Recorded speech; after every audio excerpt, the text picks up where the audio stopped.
নমস্কাৰ এই মুহূৰ্তত আহি পৰিছে ৰাতিপুৱাৰ কেইবাটাও বিগ ব্ৰেকিং নিউজ। আজি হৈছে 2 মে। আপোনাৰ একাউণ্টত সোমাব 2000 টকা। PM কিষাণৰ 23 নং কিস্তিৰ বিগ আপডেট আহি পৰিছে। PM কিষাণৰ 23 নং কিস্তিৰ তাৰিখ ঘোষণা কৰিছে কেন্দ্ৰীয় চৰকাৰৰ ফালৰ পৰা। অৰুণোদয়ৰ প্ৰতিজন হিতাধিকাৰীৰ একাউণ্টত 1250 টকাৰ পৰিৱৰ্তে 3000 টকা সোমাই দিব।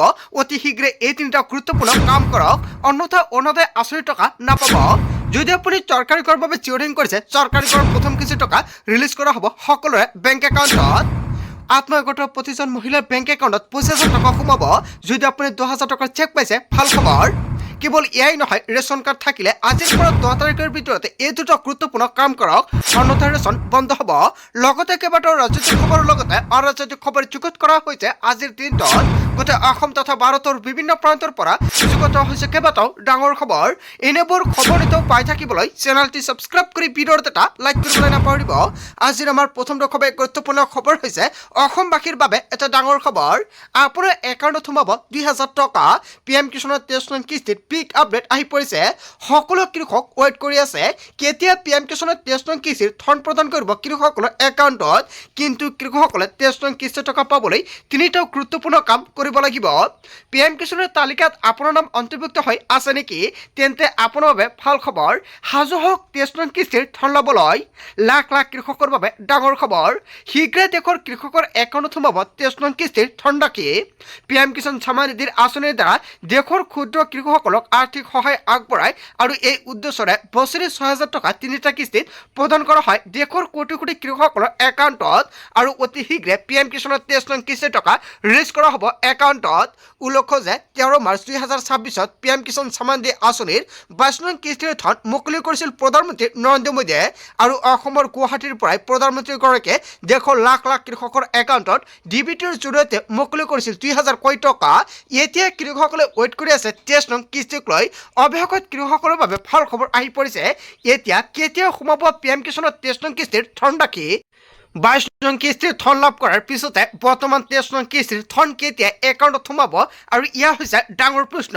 সাধাৰণতে এই আঁচনিৰ কিস্তিসমূহ প্ৰতি 4 মাহৰ অন্তৰে অন্তৰে প্ৰদান কৰা হয় একাউণ্টত। আৰু সেই অনুসৰি 23 নং কিস্তিৰ ধন জুন মাহৰ শেষৰ ভাগত বা জুলাই মাহৰ আৰম্ভণিতে মুকলি কৰাৰ সম্ভাৱনা।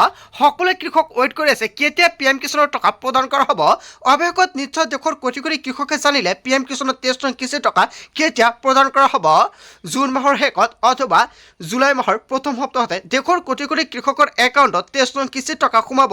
সেয়েহে আজিৰ ভিডিঅ'ত যিমান পাৰে সকলোৱে শ্বেয়াৰ কৰি দিয়ক। যদি আপুনি এজন প্ৰকৃত কৃষক, আপোনাৰ একাউণ্টত টকা পায় নে নাপায় কমেণ্ট কৰি জনাই দিব। যিসকলে এতিয়ালৈকে ইKYC কৰা নাই ইKYC কৰক। যিসকলে লেণ্ড চিডিং কৰা নাই লেণ্ড চিডিং কৰক। যিসকলে এতিয়ালৈকে আধাৰ কাৰ্ডৰ লগত বেংক একাউণ্ট লিংক কৰা নাই অতি শীঘ্ৰে কৰাই লওক।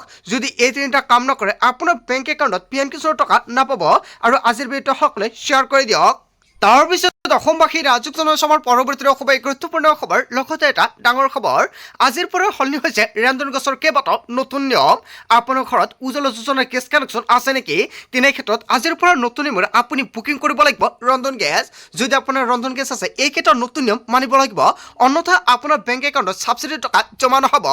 বুকিং আৰু ডেলিভাৰীক লৈ আহি গ'ল নতুন নিয়ম। OTP অবিহনে লাভ নকৰিব ৰন্ধন গেছৰ চিলিণ্ডাৰ। এতিয়াৰ পৰা নতুন নিয়মেৰে আপুনি লাভ কৰিব ৰন্ধন গেছ। 1 মে অৰ্থাৎ আজিৰ পৰা OTP নোহোৱাকৈ নাপাব চিলিণ্ডাৰ। 1 মেৰ পৰা অসমৰ লগতে ভাৰতবৰ্ষত সলনি হৈছে কেইবাটাও নতুন নিয়ম। চিলিণ্ডাৰ বুক কৰাৰ পাছত আপোনাৰ মোবাইলত যাব OTP। ৰেজিষ্টাৰ্ড মোবাইল নম্বৰত আপুনি লাভ কৰিব OTP। ডেলিভাৰীৰ সময়ত আপুনি সেই OTPটো ক'ব লাগিব। ৰচিদ দেখুৱালেও OTP দিয়াটো বাধ্যতামূলক। কেৱল এয়াই নহয়, চহৰ অঞ্চলত 21 দিনৰ পূৰ্বে আপুনি 25 দিনলৈ বৃদ্ধি পাইছে গেছৰ বুকিঙৰ সময়। হয়, যদি আপুনি চহৰ অঞ্চলত বাস কৰে তেনে ক্ষেত্ৰত 21 দিনৰ পৰিৱৰ্তে 25 দিনলৈ বৃদ্ধি হৈছে গেছ বুকিঙৰ সময়। আৰু দুটা চিলিণ্ডাৰ বুকিঙৰ সময়সীমা 25 দিনলৈ বৃদ্ধি। আৰু গ্ৰাম অঞ্চলত এই সময় 45 দিনলৈ বৃদ্ধি হ'ব পাৰে। সময়সীমাৰ পূৰ্বে গেছ বুক কৰিলে স্বয়ংক্ৰিয়ভাৱে কৰি দিব ব্লক। আৰু IOCL আৰু BPCL আৰু SPCL কোম্পানীয়ে প্ৰতি মাহৰ 1 তাৰিখে কৰিব আপডেট। আৰু গেছ বুকিঙৰ নিয়ম আৰু মূল্য সন্দৰ্ভত আপডেট দিব LPG কোম্পানীয়ে। গ্ৰাহকলৈ জৰুৰী নিৰ্দেশনা জাৰি কৰিছে LPG কোম্পানীয়ে। নিজৰ ৰেজিষ্টাৰ্ড মোবাইল নম্বৰ গ্ৰাহকক সক্ৰিয় ৰখাৰ বাবে আহ্বান জনাইছে। যদি আপুনি গেছ বুকিং কৰা মোবাইল ফোনৰ জৰিয়তে আপোনাৰ ৰেজিষ্টাৰ্ড নম্বৰটো আপুনি সক্ৰিয় কৰি ৰাখিব। যদি কিবা কাৰণত আপুনি মোবাইল নম্বৰটো পৰিৱৰ্তন কৰে তেনে ক্ষেত্ৰত আপুনি গেছ অফিচত গৈ নম্বৰটো লগে লগে সলনি কৰি লৈ ল'ব, অন্যথা বুকিঙৰ সময়ত আপোনালোকৰ বিশেষ সমস্যাৰ হ'ব পাৰে। আৰু গেছ বুকিঙৰ পূৰ্বে চেক কৰক আপোনাৰ পূৰ্বৰ চিলিণ্ডাৰৰ বুকিঙৰ সময়। গেছ ডেলিভাৰীৰ সময়ত মনত ৰাখক OTP আৰু উজ্জ্বলা আঁচনি হিতাধিকাৰী আধাৰ আৰু EKYC আপডেট কৰাটো বাধ্যতামূলক। যিসকল হিতাধিকাৰী এতিয়ালৈকে আধাৰ কাৰ্ড আৰু EKYC আপডেট কৰা নাই সেইসকল হিতাধিকাৰী অনলাইনৰ জৰিয়তে বা মিছ কলৰ জৰিয়তে গেছ বুকিং কৰিব নোৱাৰিব। চিলিণ্ডাৰৰ কলাবজাৰ নাইকিয়া কৰাৰ বাবে এই পদক্ষেপ গ্ৰহণ কৰিছে। আজিৰ পৰা সলনি হৈছে ৰন্ধন গেছৰ কেইবাটাও নতুন নিয়ম, লগতে আজিৰ পৰা বৃদ্ধি হৈছে মূল্য বাণিজ্যিক চিলিণ্ডাৰৰ। তাৰপিছত অসমবাসী ৰাইজক জনাইছো আমাৰ পৰৱৰ্তী খুবেই গুৰুত্বপূৰ্ণ খবৰ, লগতে এটা ডাঙৰ খবৰ। 1 মে'ৰ পৰা 4 মে'লৈ বতৰ চলাব তাণ্ডৱ। অসমত হ'ব পাৰে বান সদৃশ্য পৰিস্থিতি। 4 মে'ত অসমত নিৰ্বাচনী ফলাফল ঘোষণাৰ দিনটোত এলাৰ্ট জাৰি কৰা হৈছে। ঘণ্টাত 40ৰ পৰা 50 কিলোমিটাৰ বেগেৰে ধুমুহা বলাৰ সম্ভাৱনা। অসমৰ লগতে উত্তৰ পূৰ্বাঞ্চলৰ কেইবাখনো ৰাজ্যত এলাৰ্ট জাৰি কৰা হৈছে। কেন্দ্ৰীয় জল আয়োগে জাৰি কৰিছে সতৰ্কবাণী। বিজুলী, ঢেৰেকণিৰ ধুমুহা, শিলাবৃষ্টিৰ আশংকা কৰা হৈছে। আঞ্চলিক বতৰ বিজ্ঞান কেন্দ্ৰৰ তৰফৰ পৰা এই এলাৰ্ট জাৰি কৰা হৈছে। উজনিৰ পৰা নামনিলৈকে কেইবাখনো জিলাত ইয়েলো এলাৰ্ট আৰু অৰেঞ্জ এলাৰ্ট জাৰি কৰা হৈছে। মুষলধাৰ বৰষুণে সৃষ্টি কৰিব পাৰে বান সদৃশ্য পৰিস্থিতিৰ। আজিৰ পৰা ধুবুৰী, দক্ষিণ শালমৰা, গোৱালপাৰা, কোকৰাঝাৰত এলাৰ্ট জাৰি কৰা হৈছে। আপোনাৰ জিলাৰ নাম তালিকাত অন্তৰ্ভুক্ত হৈ আছেনে? যদি আছে আপোনাৰ জিলাৰ নাম কি কমেণ্ট কৰি জনাই দিব। লগতে আপোনাৰ জিলাত বৰ্তমান বতৰৰ পৰিস্থিতি কেনেকুৱা?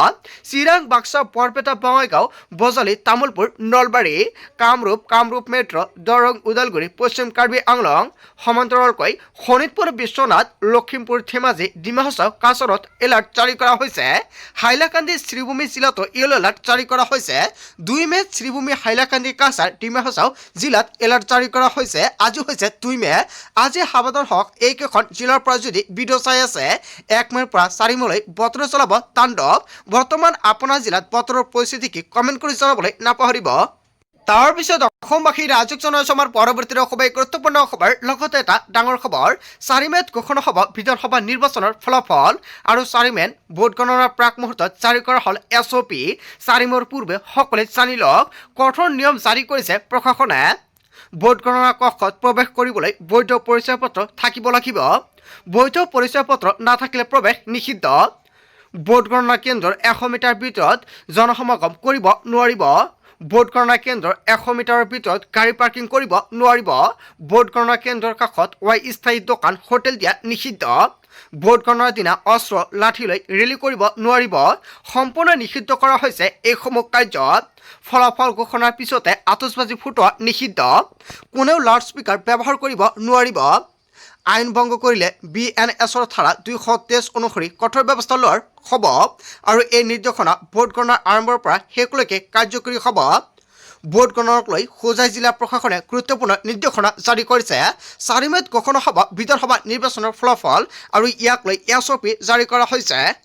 তাৰপিছত অসমবাসী ৰাইজক জনাইছো আমাৰ পৰৱৰ্তী খুবেই গুৰুত্বপূৰ্ণ খবৰ, লগতে এটা ডাঙৰ খবৰ। 4 মে'ত অসমত চৰকাৰ গঠন কৰিব বিজেপি মিত্ৰজোঁটে। অসমত এইবাৰ পুনৰ ধূলিসাৎ হৈ যাব বিৰোধী। তৃতীয়বাৰলৈ অসমত চৰকাৰ গঠন কৰিব বিজেপি মিত্ৰজোঁটে। সঁচা প্ৰমাণিত হ'ব এক্সাইট পল। বিজেপিয়ে 80খনতকৈ অধিক আসন লাভ কৰিব আৰু NDA ট্ৰিপল ডিজিট লাভ কৰিব বুলি মন্তব্য কৰিছে ৰাজ্যিক বিজেপিৰ সভাপতি দিলীপ শইকীয়াই। তৃতীয়বাৰৰ বাবে প্ৰচণ্ড বিজয় লাভ কৰিব। আৰু 4 মে'ৰ 10:30ৰ পৰা 11 বজালৈকে বিজেপিয়ে চৰকাৰ আহিব বুলি কৈ থাকিব। আৰু এইবাৰ পৰাস্ত হ'ব 3 গগৈ। শিৱসাগৰ সমষ্টিত অখিল গগৈ পৰাস্ত হ'ব। যোৰহাট সমষ্টিত গৌৰৱ গগৈ পৰাস্ত হ'ব আৰু খোৱাঙত লুৰিণজ্যোতি গগৈ পৰাস্ত হ'ব। গৌৰৱ, লুৰিণ, অখিলৰ সমষ্টিত জিকিব বিজেপিৰ প্ৰাৰ্থী। 4 মে'ত অসমত চৰকাৰ গঠন কৰিব বিজেপি মিত্ৰজোঁটে। হয়, এটা বিগ ব্ৰেকিং নিউজ আহি পৰিছে। আচলতে বিজেপিৰ সভাপতি দিলীপ শইকীয়াই যিকেইটা মন্তব্য কৰিছে, জনতাই কি ক'ব? যদি জনতাৰ কিবা মন্তব্য কৰিব লগা থাকে আপোনালোকৰ মন্তব্যটো নিশ্চয় কমেণ্ট বক্সত জনাই দিব। তাৰপিছত অসমবাসী ৰাইজক জনাইছো আমাৰ পৰৱৰ্তী খুবেই গুৰুত্বপূৰ্ণ খবৰ, লগতে এটা ডাঙৰ খবৰ। নিৰ্বাচনৰ ভোট গণনাৰ পূৰ্বে অসমত ভয়ংকৰ ঘটনা। ষ্ট্ৰং ৰুমত অচিনাক্ত 3 ব্যক্তিৰ প্ৰৱেশক লৈ উত্তপ্ত পৰিস্থিতিৰ সৃষ্টি হৈছে। ডিফু চৰকাৰী মহাবিদ্যালয়ৰ ষ্ট্ৰং ৰুমত এই ঘটনা সংঘটিত হৈছে। কোনো ঊৰ্ধ্বতম কৰ্তৃপক্ষক নজনোৱাকৈ প্ৰৱেশ কৰাৰ অভিযোগ উত্থাপিত হৈছে। চিচিটিভিত বন্দী 3 ব্যক্তিৰ প্ৰৱেশ কৰাৰ সমগ্ৰ দৃশ্য। ষ্ট্ৰং ৰুমৰ দায়িত্বত থকা বিষয়া CRPFৰ হতুৱাই আটক কৰে যুৱককেইজনক আৰু তালাচীৰ সময়ত কম্পিউটাৰৰ কিছু সামগ্ৰী উদ্ধাৰ কৰে যুৱককেইজনৰ পৰা। ষ্ট্ৰং ৰুমত মজুত আছিল ডিপু আৰু বোকাজান আৰু হাওৰাঘাটৰ সমষ্টিৰ EVM আৰু আটকাধীন যুৱককেইজন বিকাশ কুমাৰ ৰায়, কেৱল এয়াই নহয় ৰোহিত দাস আৰু সুজিত দাস। ডিপুৰ যাদৱ কম্পিউটাৰৰ কৰ্মচাৰী আটাইকেইজন আৰু কৰ্মচাৰী কেইজনৰ মতে তেওঁলোকে ইণ্টাৰনেট কানেকশ্যন কৰিবলৈ গৈছিল আৰু সকলো কাম স্বচ্ছতাৰে দিনৰ পোহৰত কৰাৰ আহ্বান কংগ্ৰেছৰ ৰতনৰ ইংগিত। আৰু নিৰ্বাচনৰ ভোটগণনাৰ পূৰ্বে অসমত ভয়ংকৰ ঘটনা হয়। এটা বিগ ব্ৰেকিং নিউজ আহি পৰিছে। ইয়াৰ বিষয়ে জনতাই কি ক'ব? যদি জনতাৰ কিবা মন্তব্য কৰিব লগা থাকে আপোনালোকৰ মন্তব্যটো নিশ্চয় কমেণ্ট বক্সত জনাই দিব। তাৰ পিছত অসমবাসী ৰাজক জনাইছো আমাৰ পৰৱৰ্তী খুবেই গুৰুত্বপূৰ্ণ খবৰ, লগতে ডাঙৰ খবৰ। UPI ব্যৱহাৰকাৰীলৈ জৰুৰী খবৰ আহি পৰিছে। ডিজিটেল লেনদেনৰ ক্ষেত্ৰতো আজিৰ পৰা সাল সলনি। চাইবাৰ অপৰাধ নাইকিয়া কৰিবলৈ ডাঙৰ পদক্ষেপ হাতত লৈছে। ভেৰিফিকেশ্যন প্ৰক্ৰিয়াৰ কেইবাটাও পৰ্যায়ৰে কৰিব লাগিব লেনদেন। SBI ক্ৰেডিট কাৰ্ডক লৈও আজিৰ পৰা কাৰ্যকৰী হ'ব নতুন নিয়ম। আজিৰ পৰা বৃদ্ধি পাব লেট পেমেণ্ট চাৰ্জ। অনলাইন গেমিংক লৈ কঠোৰ হৈছে চৰকাৰ। কেইবাটাও ভাগত বিভক্ত কৰিছে চৰকাৰৰ ফালৰ পৰা। হয়, অনলাইন গেমিংক লৈ নতুন নিয়ম আহি পৰিছে। অনলাইন মানি গেম আৰু ছ'চিয়েল গেম, কেৱল এয়াই নহয় স্পৰ্ট হিচাপত 3টা ভাগত বিভক্ত কৰা হৈছে। এতিয়াৰ পৰা অনলাইন গেমত ধন বিনিয়োগ কৰিলে ৰেজিষ্ট্ৰেশ্যন বাধ্যতামূলক। ৰিজাৰ্ভ বেংকৰ অনুমতি সাপেক্ষে বৃদ্ধি হৈছে ATMৰ শুল্ক। এতিয়াৰ পৰা যথামতে আপুনি ATMৰ পৰা টকা উলিয়াব নোৱাৰিব, কিয়নো প্ৰত্যেকটো ট্ৰেঞ্জেকশ্যনত ভৰিব লাগিব 23 টকাকৈ শুল্ক। ৰিজাৰ্ভ বেংকৰ অধীনত কেইবাটাও নতুন নিয়ম সলনি হৈছে আৰু এইকেইটা নতুন নিয়ম প্ৰযোজ্য হৈছে 1 মে'ৰ পৰা। LPGৰ বুকিঙৰ ক্ষেত্ৰতো নতুন নিয়ম সলনি হৈছে। নিশ্চয় সম্পূৰ্ণকৈ জানিলে। আজিৰ মূল ভিডিঅ'খনত আপোনালোকক এইখিনি সৰু এটা ইনফৰমেশ্যন দিবলগীয়া আছিলে। ভিডিঅ'টি ভাল লাগিলে লাইক, কমেণ্ট, শ্বেয়াৰ কৰক। So thank you for watching full video.